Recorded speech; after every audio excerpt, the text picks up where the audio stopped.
Good morning friends. প্রত্যেক দিনের মতন আজকেও ঘুম থেকে উঠে কিচেনে চলে এসেছি। তো আজকে কিচেনে দেখো নতুন একটা রেসিপি নিয়ে এসেছি, সেটা হলো লাউ শাকের চচ্চড়ি। তো লাউ শাকটা ভালো করে কেটে ধুয়ে নিয়েছি, আর এখানে নিয়েছি আলু, বেগুন, ঝিঙে, সমস্ত সবজিগুলোকে নিয়ে নিয়েছি ঝুড়িতে ধুয়ে। এখানে নিয়ে নিয়েছি রসুন দিয়ে করব। এখানে সমস্ত মশলা আর নিয়েছি নুন। এবার কিভাবে করব সেটা তোমাদের সঙ্গে শেয়ার করব, চলো। তো প্রথমে কড়াইতে ওভেনে একটা কড়াই বসিয়ে তাতে পর্যাপ্ত পরিমাণে তেল দিয়ে দিয়েছি।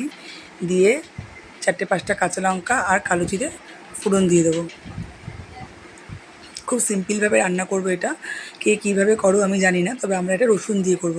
ভীষণ একটা সুন্দর গন্ধ আসবে, খুব ভালো লাগবে। তো তেলটা প্রায় গরম হয়ে গেছে। এবার আমি যে সমস্ত সবজিগুলো কেটে জল ঝরিয়ে রেখেছি তেলের মধ্যে সেগুলোকে দিয়ে দেবো। দিয়ে নুন তো অবশ্যই দিতে হবে, নুন ছাড়া রান্না একেবারে অসম্পূর্ণ থাকে। আগে একটু নাড়াচাড়া করে নেব অল্প করে।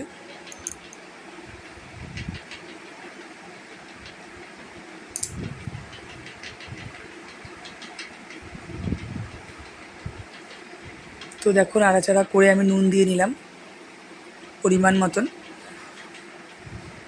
নুনটা দিয়ে আমি আর অপেক্ষা করব না, আমি এতে সাথে সাথেই যে কেটে ধুয়ে রাখা লাউ শাকগুলো আছে সেগুলোকে আমি এতে অ্যাড করে দেবো,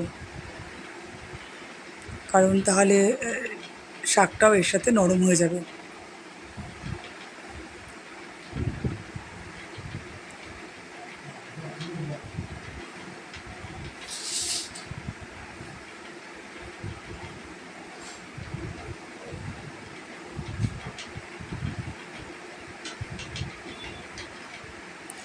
তো দেখো আমি এর মধ্যে শাকগুলোকে অ্যাড করে দিলাম।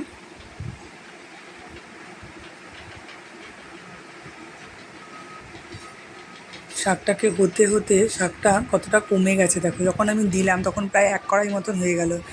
যেই কমে গেল, কতটা কমে গেল মানে নরম হয়ে গেল, তখন কতটা কমে গেল। এবার এতে হলুদ অ্যাড করে দেবো পরিমাণ মতন। দেবো হচ্ছে লাল লঙ্কার গুঁড়ো মানে কাশ্মীরি লঙ্কার গুঁড়ো। দেবো হচ্ছে জিরে গুঁড়ো, দেবো হচ্ছে ধনে গুঁড়ো। তোমরা কেউ কেউ চাইলে দিতে পারো, কেউ কেউ চাইলে স্কিপও করতে পারো। তো আমি একটু দিয়েছি। দিয়ে এটাকে আমি আবারও হতে দেবো। তো এটাকে আমি ওপর নিচ করে হতে দিলাম নাড়াচাড়া করে। এটাকে কোনো আলতো হাতে নাড়াচাড়া করার প্রয়োজন নেই। আর হ্যাঁ, তেলের পরিমাণটা অবশ্যই একটু বেশি দেবে, কারণ শাক জিনিস তো তেল একটু বেশি দিলে খেতে বেশ ভালো হয়। আমার ভীষণ পছন্দের একটা খাবার এটা। তোমরা কারা কারা পছন্দ করো আমাকে কমেন্টে বলো।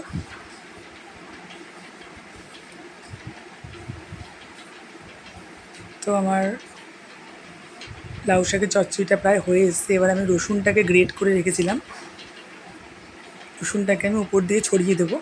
শাকটা যখন অর্ধেকটা হয়ে আসবে তখন আমাকে রসুনটা দিতে হবে, তাহলে স্মেলটা ভালো লাগবে। তো চচ্চড়িটা আমার অর্ধেকটা হয়ে গেছে, তাই আমি রসুনটা দিয়ে দিলাম। আবারও একটু আমি নাড়াচাড়া করে কিছুক্ষণ হতে দেবো, যতক্ষণ না রসুনের স্মেলটা যাচ্ছে তরকারি থেকে, ততক্ষণ এটা নাড়াচাড়া করে হতে দেবো। তো হয়ে গেলে তো দেখতেই পাচ্ছ এটা প্রায় হয়ে গেছে, জাস্ট নামিয়ে সার্ভ করে নিলেই হয়। তো তোমরা বলবে আমার সিম্পল লাউ শাকের চচ্চড়িটা কেমন হয়েছে, আর তোমরা কে কে খেতে পছন্দ করো আমাকে কমেন্টে জানিও। আমি তো ভীষণ পছন্দ করি। সবাই খুব ভালো থাকবে, সেফ থাকবে। আর আমি তো কদিন ধরে একটু খারাপই আছি, মানে ভালো নেই শরীরটা আর কি বিশেষ। তো চলো, টাটা, বাই, টেক কেয়ার। আবারও পরে ভালো কোনো ভিডিওর সাথে দেখা হবে। যারা আমার ফেসবুক পেজটা ফলো করোনি তাদেরকে ফলো করে দাও। টাটা।